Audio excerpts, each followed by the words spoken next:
नमस्कार। आज हम स्टैटिक्स का दूसरा चैप्टर शुरू कर रहे हैं, पैरेलल फोर्सेस। इससे पहले हमने पहले चैप्टर में दो फोर्सेस का रिजल्टेंट कैसे निकालते हैं पैरेललोग्राम लॉ ऑफ फोर्सेस से, वो हमने किया। अगर दो फोर्सेस से ज़्यादा फोर्सेस हों तो उनको रिजॉल्व करके उनका रिजल्टेंट कैसे निकालते हैं, ये हमने उसमें किया। जो दो फोर्स का रिजल्टेंट हम फाइंड आउट करते हैं by using parallelogram law of forces, तो उसमें जो दो फोर्सेस होते हैं they are coplanar and intersecting. अब इस चैप्टर में हम पैरेलल फोर्सेस का रिजल्टेंट कैसे निकालते हैं उसके बारे में पढ़ेंगे। पहले हम पैरेलल फोर्सेस की डेफिनेशन देखते हैं। दो फोर्सेस पैरेलल कब होते हैं? जब उन दोनों की लाइन ऑफ एक्शन क्या हो, पैरेलल हो। किसी भी फोर्स के साथ तीन चीज़ें जुड़ी हुई होती है। जैसे ये वाला फोर्स है, सपोज करिए from A to B. Then एक तो इसकी डायरेक्शन, दूसरा उसकी लेंथ, और तीसरा जिस लाइन का ये एक पार्ट है इसको बोलते हैं लाइन ऑफ एक्शन। तो दो फोर्सेस अगर हमारे पास ऐसे हैं, या दो से ज़्यादा भी मान लेते हैं, वे अगर उनकी लाइन ऑफ एक्शन क्या है, पैरेलल है। सपोज करिए ये है हमारे पास, तो इसकी लाइन ऑफ एक्शन ये होगी। If these two lines are parallel then these two forces are said to be parallel forces. इसके बाद आती है definition like and unlike forces, parallel forces की। लाइक एंड अनलाइक, दो फोर्सेस पैरेलल फोर्सेस हैं और उनकी डायरेक्शन भी सेम है, they are acting in same direction. तो ये फोर्सेस जो होते हैं ये लाइक फोर्सेस कहलाते हैं। अनलाइक फोर्सेस, अनलाइक फोर्सेस, अगर दो फोर्सेस हमारे पास पैरेलल हैं लेकिन उनकी डायरेक्शन के अपोजिट है, then those two forces are known as unlike forces. Now हम अब रिजल्टेंट फाइंड आउट करेंगे। भी रिजल्टेंट कैसे निकलता है पैरेलल फोर्सेस का। रिजल्टेंट ऑफ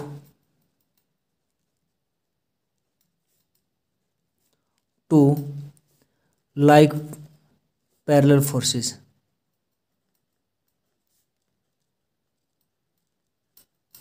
दो parallel forces like parallel forces का रिजल्टेंट क्या होगा। सपोज करिए दो फोर्स है हमारे पास P and Q acting at A and B respectively, A और B पर काम कर रहे हैं। तो इन दोनों का जो रिजल्टेंट होगा R, that will be sum of the magnitude of these two forces P plus Q। अब जो ये फोर्स आएगा रिजल्टेंट, ये A और B के बीच में किसी पॉइंट पर काम करेगा और ये जो रिजल्टेंट बनेगा ये इन दोनों के पैरेलल होगा। R is equal to P plus Q acting at a point C। C जो पॉइंट है वो इस तरीके का पॉइंट है such that P into A C is equal to Q into C भी ये हर कहीं पर भी नहीं हो सकता पॉइंट C एक ऐसा पॉइंट है such that P into A C is equal to Q into C B. तो लाइक पैरेलल फोर्सेस है तब उनका रिजल्टेंट उन दोनों के मैग्नीट्यूड के सम के इक्वल होगा और सी पॉइंट पर काम करेगा। ए और बी जो लाइन सेगमेंट है उन दोनों के बीच में काम करेगा। रिजल्टेंट ऑफ टू, अब हम देखते हैं भी resultant of two unequal unlike parallel forces. Suppose करिए हमारे पास दो फोर्स हैं P and Q acting at A and B respectively. Q यहाँ पर काम कर रहा है, तो इन दोनों का जो रिजल्टेंट बनेगा P और Q का, वो रिजल्टेंट जो होगा वो सपोज करिए यहाँ पर P ग्रेटर देन Q है, क्योंकि अनइक्वल है तो कोई ना कोई तो बड़ा होगा। Without loss of generality let P is greater than Q, तो रिजल्टेंट जो होगा वो P माइनस Q के इक्वल होगा। अब जो रिजल्टेंट आएगा वो A और B के बीच में नहीं होगा, आइदर P के इस साइड में होगा या फिर Q के इस साइड में होगा। तो जो ग्रेटर फोर्स है उससे बाहर की तरफ होगा। यहाँ पर ग्रेटर फोर्स हम P मानते हैं, तो रिजल्टेंट जो आएगा वो P माइनस Q इस तरफ आएगा एक्टिंग एट पॉइंट C पर काम करेगा सच दैट उसमें भी यही कंडीशन लागू होगी P into A C is equal to Q into C B. तो ये पैरेलल फोर्सेस का रिजल्टेंट हम इस तरीके से फाइंड आउट करते हैं। यहाँ पर एक केस ऑफ फेलियर होता है।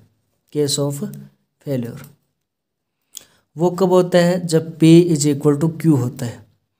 P is equal to Q बनता है तब रिजल्टेंट क्या बन जाता है? 0। तो ये कपल बनता है। जब P और Q बराबर हो जाते हैं तब जो पेयर होता है उसको हम कपल कहते हैं। A couple is a pair of two equal parallel and opposite forces.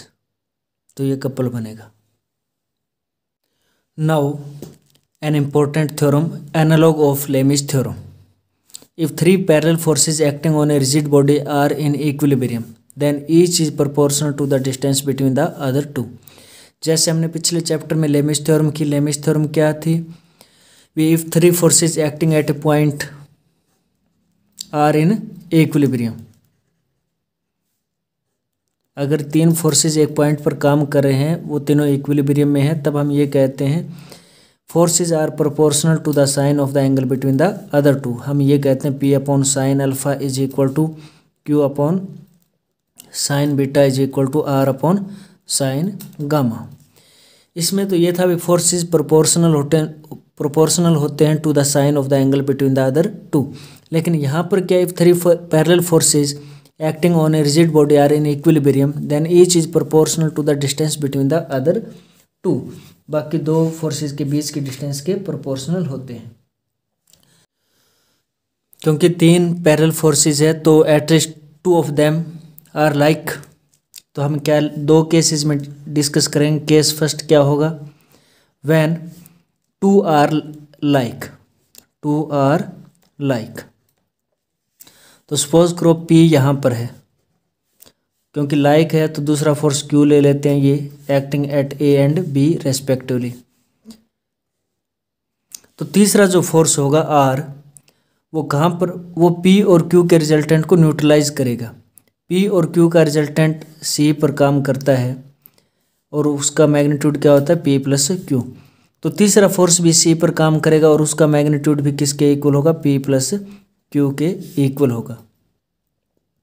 तो जो C पॉइंट होता है वो किस कंडीशन को सेटिस्फाई करता है? P into A C is equal to Q into C B. यहाँ से हम क्या लिख सकते हैं इसको? P upon C B is equal to Q upon A C. और यहाँ से इस फ्रैक्शन को हम P plus Q upon C B plus A C ऐसा लिख सकते हैं। तो P upon C B is equal to Q upon A C is equal to, ये R के बराबर हो गया। तो R upon C B plus A C किसके इक्वल हो गया? ए बी के इक्वल। तो ये प्रूव करना था। P upon C B is equal to Q upon A C is equal to R upon A B. ऐसे ही व्हेन सेकंड केस,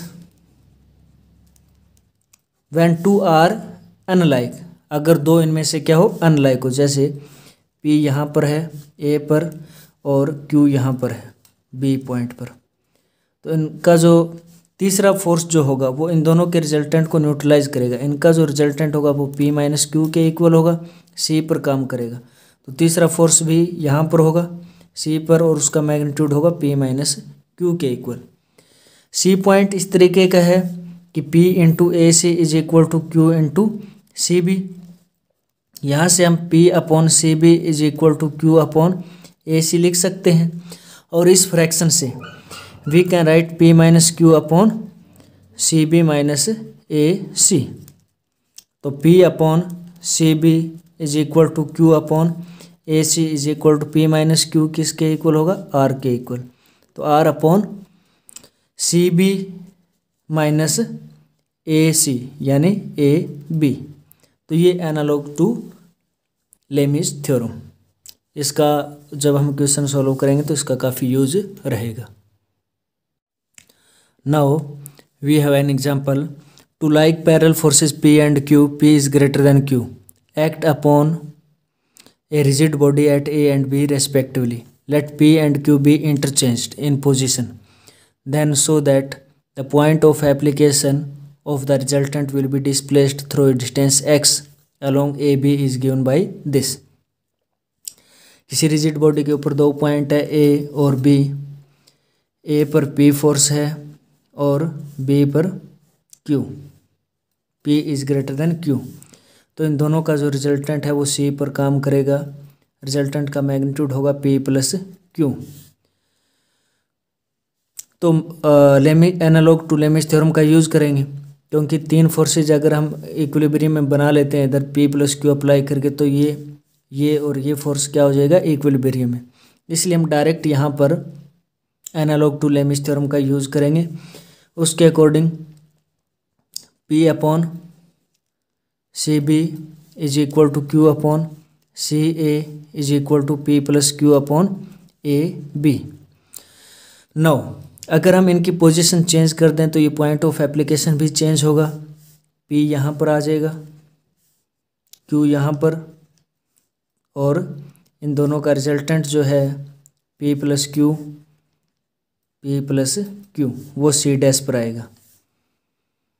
तो एनालॉग टू लेमिस थ्योरम का यहाँ पर भी हम यूज़ करेंगे, P upon C dash A is equal to Q upon B C dash is equal to P plus Q upon A B. पहले ये सी पर था, अब सी डैश पर आ गया रिजल्टेंट। तो कितना डिस्प्लेस हुआ, एक्स डिस्प्लेस हुआ, वो हमें फाइंड आउट करना है। तो एक्स किसके बराबर होगा, X is equal to B C minus B C dash, B C minus B C dash. B C की वैल्यू यहाँ से निकालेंगे हम, पहला और लास्ट मेंबर ले करके। बी सी आएगा P upon P plus Q into A B.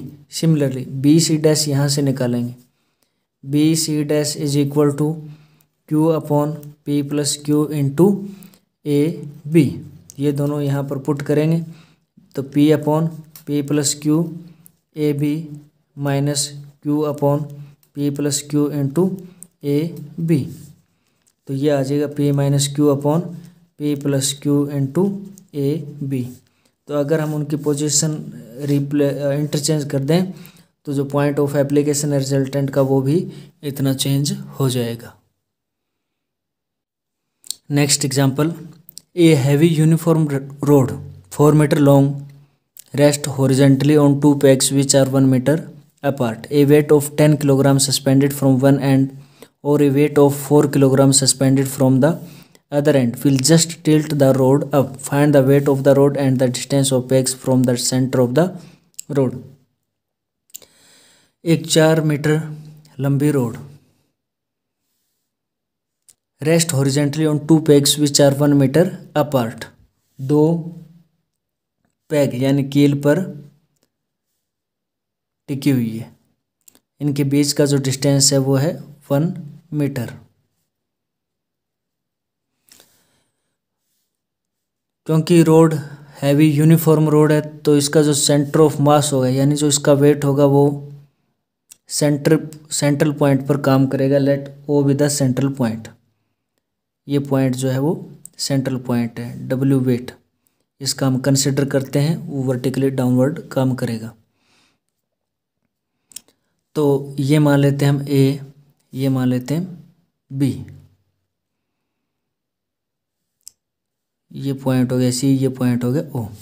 तो लेट हमें क्या फाइंड आउट करना है, and the distance of the pegs from the centre of the road, यानी ये डिस्टेंस फाइंड आउट करनी है हमें। जो पेग्स है यानी जो किले हैं उनकी सेंटर से डिस्टेंस कितनी है, सी ओ और ओ डी हमें फाइंड आउट करना है। Let C O is equal to X, X मान लेते हैं। तो ओ डी बनेगा क्योंकि टोटल सी और डी के बीच की जो डिस्टेंस है वो 1 मीटर है, एक्स ये हो गई तो ये हो गया 1 माइनस एक्स। अब ए सी किसके इक्वल होगा, क्योंकि ओ इसका मिड पॉइंट है, टोटल डिस्टेंस लेंथ इसकी है 4 मीटर, तो ओ सेंट्रल पॉइंट है तो ये हो गया टोटल 2 एक्स, ये मान लिया हमने। तो ए सी हुआ 2 minus X. Similarly D B जो है वो होगा, टोटल ये 2 है, ओ से लेकर के बी तक टोटल 2 माइनस ये ओ डी जो है वो 1 माइनस एक्स है, तो 1 माइनस एक्स, ये हो गया 1 प्लस एक्स। ये डिस्टेंसेस है। हमें सी ओ और ओ डी फाइंड आउट करना है और डब्ल्यू फाइंड आउट करना है। अब क्या है, weight of 10 kilogram suspended from one and. अगर हम यहाँ एक एंड पर 10 किलोग्राम मास जो अगर हम वेट लटकाते हैं तो रोड विल जस्ट टिल्ट, क्या है, will just tilt the road up. यहाँ से मास वेट लटकाने पर ये जो रोड है वो थोड़ी सी यहाँ से टिल्ट अप हो जाएगी, यानी डी से इसका जो कनेक्शन है वो छूट जाएगा, यहाँ से प्रेशर रिलीज हो जाएगा। उसके कारण दो फोर्स तो ये हो गए और सी का जो रिएक्शन है वो यहाँ पर काम करेगा, तो 3 फोर्स होंगे यहाँ पर 10 किलोग्राम डब्ल्यू और इस पैक के कारण यानी कील के कारण जो रोड पर रिएक्शन होगी आर, वो 3 फोर्सेस। अब तीनों फोर्सेस इक्विलिब्रियम में होंगे तो हम एनालॉग टू लेमिज थ्योरम का यूज़ करेंगे। एनालॉग टू लेमिज थ्योरम उसके अकॉर्डिंग आर अपॉन में क्या आएगा, R upon distance between the other two, A O ये 2 है, R upon 2 is equal to W upon में ये डिस्टेंस ए सी है 2 minus X is equal to 10 upon ये सी ओ, ये कितना है एक्स। तो यहाँ से हम डब्ल्यू की वैल्यू निकाल लेते हैं सेकंड और लास्ट मेंबर से। डब्ल्यू जो है हमारा 10 into 2 minus X upon x ये बनेगा। सिमिलरली सेकंड जो पार्ट है वो क्या है, ए बी ये सेंट्रल पॉइंट हो गया, यहाँ वेट डब्ल्यू है इसका, ये सी है, ये डी है। तो यहाँ वेट लटकाएंगे अगर हम 4 किलोग्राम तो यहाँ पर प्रेशर रिलीज हो जाएगा, रिएक्शन यहाँ पर बचेगी एस। तो डब्ल्यू एस और 4 किलोग्राम ये इक्विलिब्रियम में होंगे। तो इसके कारण अब हम Lami's theorem, analogue to Lami's theorem का यूज़ करेंगे। तो एस अपॉन में क्या आएगा 2, S upon distance between O B 2 is equal to 4 upon O D क्या है 1 minus X is equal to W upon D B क्या है 1 प्लस एक्स। तो सेकंड और लास्ट मेंबर से डब्ल्यू की वैल्यू हम निकालेंगे। डब्ल्यू की वैल्यू आएगी 4 into 1 plus X upon 1 minus x.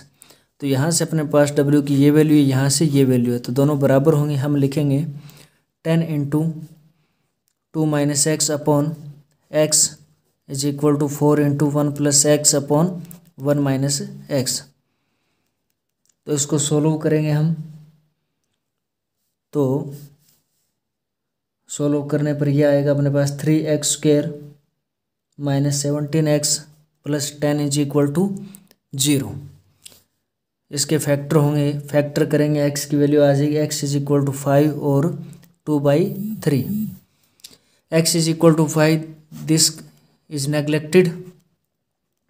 Neglect करने पड़ेगा क्योंकि x 5 नहीं हो सकता क्योंकि टोटल ही 4 मीटर है। तो x की वैल्यू लेंगे हम 2/3। तो यानी एक जो पैक है उसकी डिस्टेंस आ गई 2/3। सेकंड की क्या है, सेंटर से फाइंड आउट करनी है ना, तो x जो हमने कंसिडर किया है इस c का o से कंसिडर किया है, तो इस d का आ जाएगा अपने पास 1 माइनस 2/3, तो ये आ जाएगा 1/3। और वेट भी फाइंड आउट करना है तो w इज इक्वल टू इसमें पुट कर लीजिए या इसमें पुट कर लीजिए, पुट करेंगे w आ जाएगा 20 किलोग्राम।